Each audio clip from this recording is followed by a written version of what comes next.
చైతన్య శక్తి అనేది ఒకటి ఉండాలి.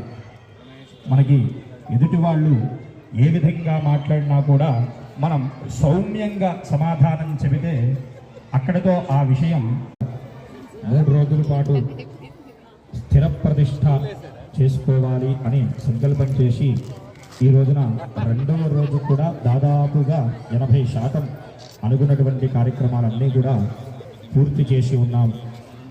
మరి రేపు ఉదయం 11 గంటల చిల్లరకి ముహూర్తం అనుకుంటాను.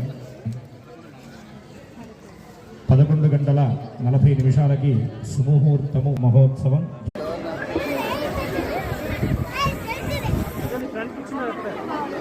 మహత్కార్యాన్ని పూనుకున్నటువంటి భక్త మహాశయులందరికీ కూడా ఆ యొక్క పరమేశ్వరుడి యొక్క సంపూర్ణమైనటువంటి అనుగ్రహం